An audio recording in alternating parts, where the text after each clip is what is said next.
उद्धव ठाकरे मातोश्रीवरून सिंधुदुर्गकडे रवाना झालेले आहेत। सावंतवाडी, कुडाळ आणि कणकवलीमध्ये उद्धव ठाकरेंची सभा होणार आहे। उद्धव ठाकरे आज अंगणवाडीमध्ये भराडी देवीचेही दर्शन घेणार आहेत। 2 दिवसाचा रायगड दौरा आणि त्याच्यानंतर आता सिंधुदुर्ग रत्नागिरीच्या दौऱ्यावर आता उद्धव ठाकरे निघालेले आहेत।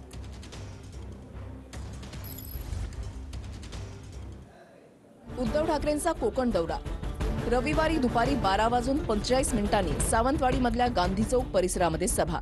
दुपारी 4:30 वाजता सिंधुदुर्ग किल्ल्याला भेट देणार। संध्याकाळी 6 वाजता अंगणेवाडीमध्ये भराडी देवीचं दर्शन घेणार। संध्याकाळी 7 वाजता कणकवलीमधल्या अप्पासाहेब पटवर्धन चौक परिसरामध्ये सभा होणार। सोमवारी सकाळी 11 वाजता राजापूर जवाहर चौक परिसरामध्ये सभा होणार।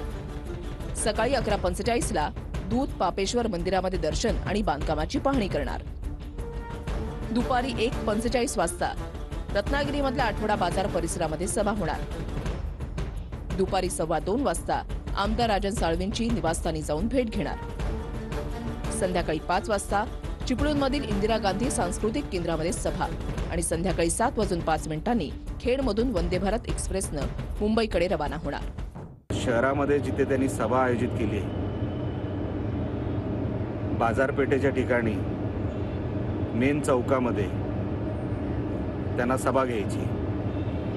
तिथे ऑलरेडी ट्रॅफिकचा एवढा मोठा प्रॉब्लेम आहे, लोकांची गर्दी असते आणि तिकडे एवढ्या गर्दीमध्ये सभा घेण्यामध्ये काय त्यांना साध्य करायचं आहे मला माहीत नाही। मला माहिती आहे तुम्हाला लोक जमवायला अडचण होते, पण आम्ही पाहिजे तर मदत करू तुम्हाला काहीतरी 2-500 लोक पाठवण्यामध्ये, पण लोकांना अडचणीत टाकू नका। सभेचं ठिकाण बदला आणि योग्य जे ठिकाण आहे तिथे सभा घ्या। हे असे पादरे पावटे कोणी काय बोलत असतील, काय काय फुसकुला सोडत असतील, त्याकडे दुर्लक्ष करावं। अशा धमक्या, अशी फुसफुस ह्याची पर्वा न करता शिवसेना पुढे गेली आहे। त्याच्यामुळे उद्धव ठाकरे यांचा कोकणला दौरा हा नियोजित आणि ठरलेल्या कार्यक्रमानुसारच होईल।